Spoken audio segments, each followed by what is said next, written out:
Hi guys! Good morning! Yan, napa-order tuloy ako ng tumbler for baon na natin, pagpapasok ng school, pagpapasok ng office, pagpapasok sa work. Yan, sobrang sulit yan.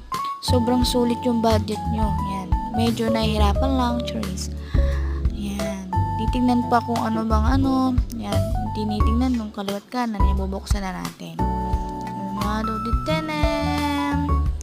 Ang in-order ko talaga ang kulay is violet kasi lahat ng mga gamit ko sa loob ng bahay is purple. Nanunan, cabinet, etc. at iba pa. Ayan, titignan pa na aking kapatid.